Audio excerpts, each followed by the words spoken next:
শুভেচ্ছা সবাইকে, আশা করি সবাই অনেক অনেক ভালো। ভিউয়ার্স, আপনার স্ক্রিনে যে বসা ফিগারটি দেখতে পাচ্ছেন, প্লাস আপনাদের ঢাকা চারুকলায় যে বসা ফিগার সাধারণত লাইভ ড্রয়িংটা এসে থাকে, আমরা সেই বিষয় সম্পর্কে আজকে বেসিক ইনফরমেশন জানবো। তো পুরো ভিডিওতে আমাদের সাথেই থাকুন, আর চলুন দেরি না করে ভিডিওটি শুরু করা যাক। সো সবার আগে আমি বলতে যাচ্ছি যে আসলে আপনারা যারা ফিগার এঁকে থাকেন তাদের জন্য আমি বলবো যে যারা আসলে বাসায় বসে প্র্যাকটিস করতে যাচ্ছেন তাদের জন্য কিন্তু এটা খুবই পারফেক্ট একটা এক্সাম্পল হবে আর খুবই পারফেক্ট প্র্যাকটিস হবে। সো আপনারা কিন্তু এইভাবে প্র্যাকটিস করতে পারেন। বাকি অংশ আপনারা স্ক্রিনে দেখেই নিজেই প্র্যাকটিস করতে পারবেন। সো বেশি বেশি করে ড্রয়িংটা দেখেন আর প্র্যাকটিস করেন। 28 মিনিটস আপনাদের জন্য পুরো ফ্রি অফ কস্ট প্র্যাকটিস হচ্ছে। আর হ্যাঁ, আপনারা কিন্তু চাইলে আমাদের ফেসবুক গ্রুপ জয়েন করতে পারেন। আমাদের ফেসবুক গ্রুপ জয়েন করে সেখানে এক্সাম দিতে পারেন, full of cost exam and practice. তাহলে দেরি কেন, আজই জয়েন করুন।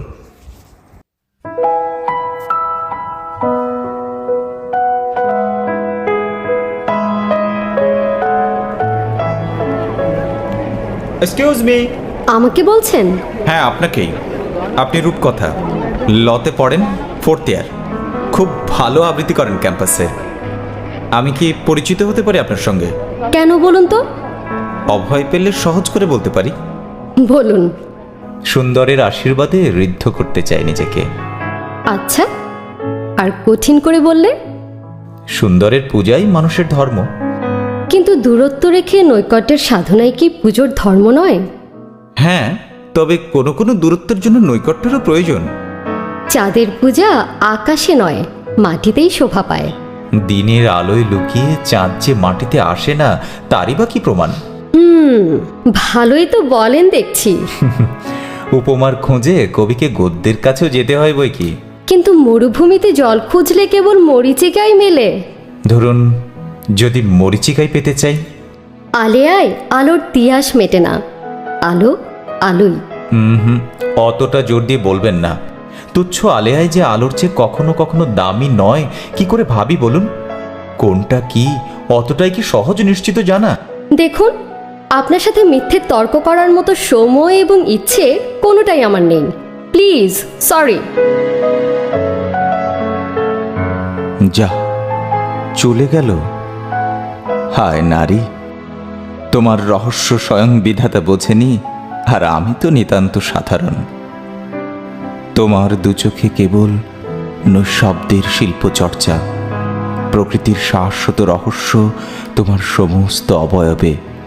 তুমি যদি সত্যি প্রকৃতির স্বরূপ হয়ে থাকো, তবে জেনে রাখো, বিবস্ত্র আদিম সভ্যতা থেকে অদ্যাবধি প্রকৃতি জয়ে মানুষের ক্লান্তিহীন অন্বেষা গ্রহ থেকে গ্রহান্তরে।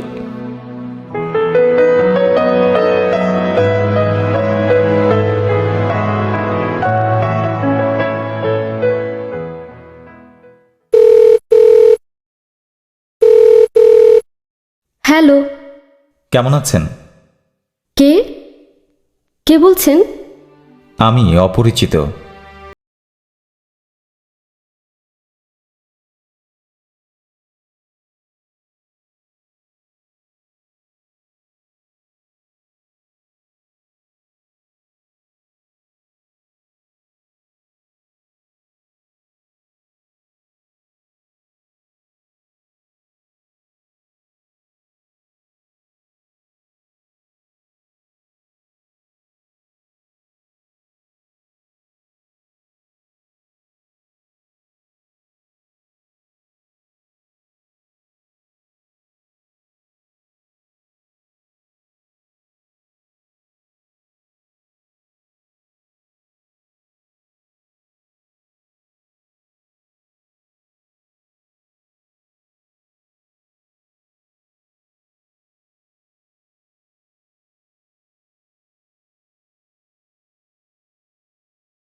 কে? এটি কি 8/A হাউজিং এস্টেট? হ্যাঁ। একটা চিঠি আছে ম্যাডাম। কই দেখি। রূপকথা, 8/A housing estate, Lalmatia, Dhaka. হ্যাঁ, আমার চিঠি তো। চিনতে পারছি না কার হাতে লেখা। সুভাষণে অপ্সরা, উর্বশী তুমি, উদ্ধত ভালোবাসায় আবিষ্টতার বদলে লজ্জায় নতমুখী। সুভাষণে অপ্সরা উর্বশী তুমি, উদ্ধত ভালোবাসায় আবিষ্টতার বদলে লজ্জায় নতমুখী। স্বরচিত পংক্তিমালার স্বেচ্ছাচারী শব্দাবগুণ্ঠন, সকালের সোনালি রোদে চিকচিক করা নতুন প্রতিশ্রুতি, যেন সহসাই হাত বাড়িয়ে ছোঁয়া যায়। অথচ ভীষণ হিসেবে তুমি, পাছে বিকেলের রোদে ম্লান হয় যদি প্রকৃতি। তুমি পূর্ণেন্দু, সময়ের শ্রেষ্ঠ দাবি নিরর্থক নিজেকে লুকিয়ে রাখা। ভয় নেই, সাহসের ভগ্নাংশেই যদি পূর্ণগ্রাসী হয় সূর্য, তাহলে হে পূর্ণ শশী, আমার শুধু চাই স্পর্ধিত ভগ্নাংশ।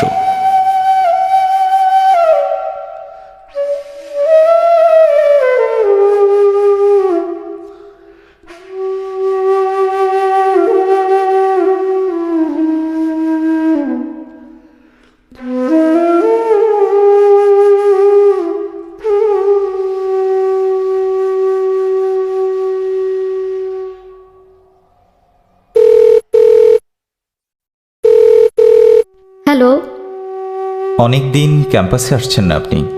কৈফিয়ত চাইছেন? কদিন পরেই পূর্ণিমা জানলে অমানিসাও ভালো লাগে। আমার বেলায় ঠিক তার উল্টো। কেউ যদি ইচ্ছে করে জীবনে অমানিসা আনে, তাতে চাঁদের কি দোষ? তারা দিয়ে আকাশ ভরলেই হয়। ছোট ছোট নদী দিয়ে যদি পৃথিবীর তৃষ্ণা মিটত, তবে সাগরের কি প্রয়োজন? চাঁদের কলঙ্ক আছে, তারাই নেই। ঠিক হলো না।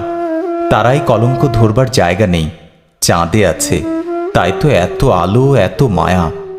আলোয় যদি এত প্রয়োজন, সে তো সূর্যের কাছে বেশি। সূর্য রেখে চাঁদের কাছে কেন?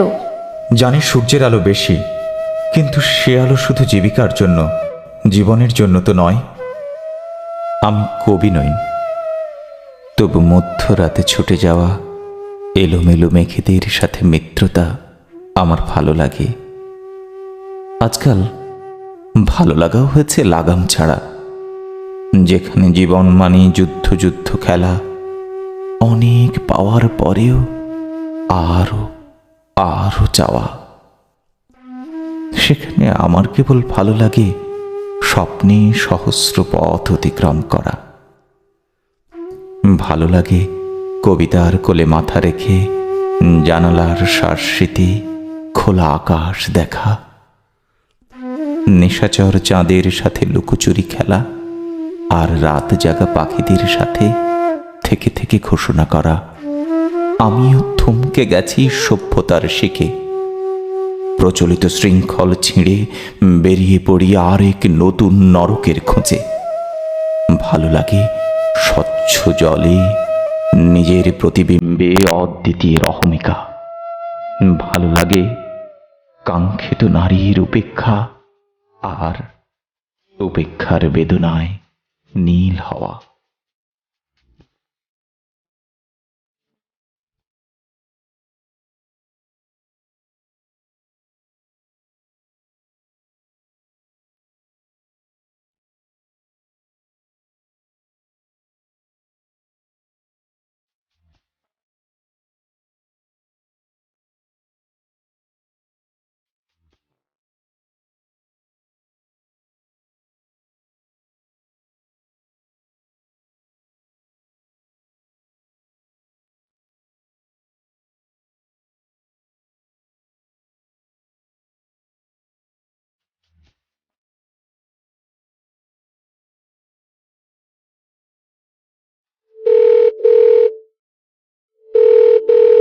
হ্যালো।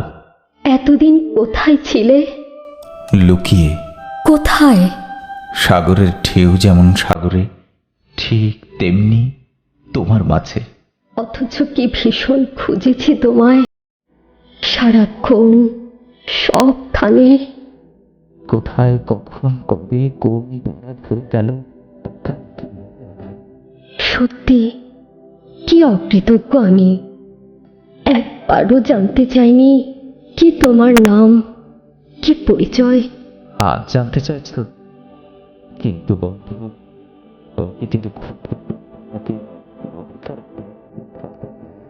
প্লিজ এভাবে বলো না। বলো, কি নাম তোমার? কোথায় থাকো তুমি?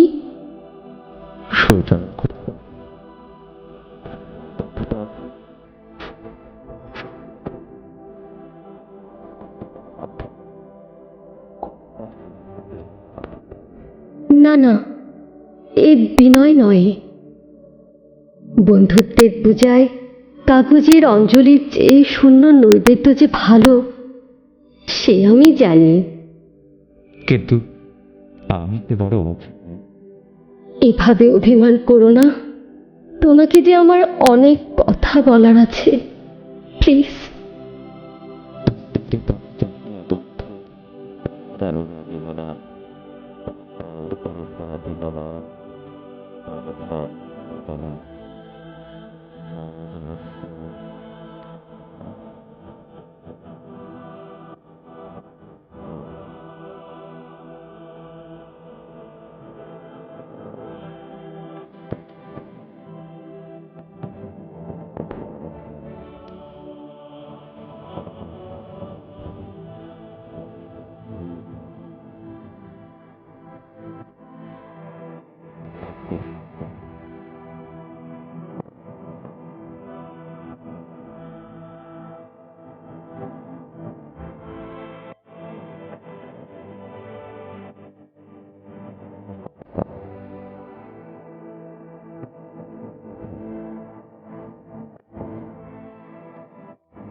বন্ধু, জানি না কি নাম তোমার, কি তোমার পরিচয়। শুধু জানি আমি চিনেছি তোমার নৈশব্দে তোমাকে, জেনেছি বিশ্বস্ত অনুভবে। তুমি অভিমানী, বড় অভিমানী। তোমার সমস্ত হৃদয় জুড়ে শুধু এক আকাশ অভিমান। আর জানি প্রকৃতির তুমি এক অদ্ভুত খেয়াল। তুমি কবি, ভালোবাসা বঞ্চনার অতীত এক তীব্র যন্ত্রণা, যাকে ধরে রাখা যায় না, ভুলেও থাকা যায় না। বন্ধু, জানি এ চিঠি তুমি পাবে না, প্রত্যাশাও করো না। তারপরও জীবনের কাছে যে জীবনের দায়। অন্যের কাছে ঋণী হলে তার ক্ষমা আছে, নিজের কাছে নিজের ঋণে কার কাছে গিয়ে দাঁড়াবো বলো? তুমি আমার কাছে অবহেলা চেয়েছিলে, দিতে পারিনি। কেন পারিনি বোঝাতেও পারিনি তা। কি করব বলো? কষ্ট দেবার তো কষ্ট থাকে। ভুল সুখ যে আমার ভালো লাগে না, তাই তো তোমাকে দিয়েছি বিশুদ্ধ কষ্টের নির্বাসন উপহার। বন্ধু, তুমি সুন্দর, তাই অসুন্দরের মাঝে সুন্দরের আরাধনা তোমাকে সাজে। কিন্তু আমি যে নিতান্ত সাধারণ এক নারী মাত্র। নীরবতা দিয়েই যারা প্রকাশ করে জীবনের সবচেয়ে বড় সত্যকে, আর ভুলে থাকার গভীরে করে পূজা সবচেয়ে বাঞ্ছিতের। ক্ষমা করো আমাকে বন্ধু। প্রেমেরে বাড়াতে গিয়ে মেশাবো না ফাঁকি, সীমারে মানিয়া তার মর্যাদা রাখি। যা পেয়েছি সে মোর অক্ষয় ধন, যা পাইনি বড় সে নয়।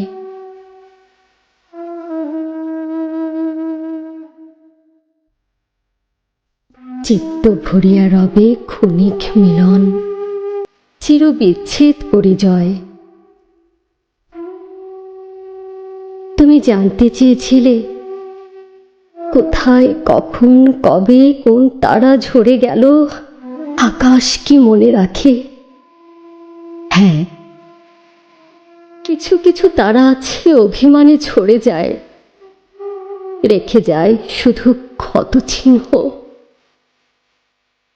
কোনো কোনো মাঝ রাতে তারই নীরব দহন আকাশের কান্না হয়ে ঝরে। তোমরা তাকে শ্রাবণ বলো, কি যে কষ্ট যন্ত্রণা তাতে আকাশ শুধু জানে, আকাশ শুধু জানে। এতে রূপকথা।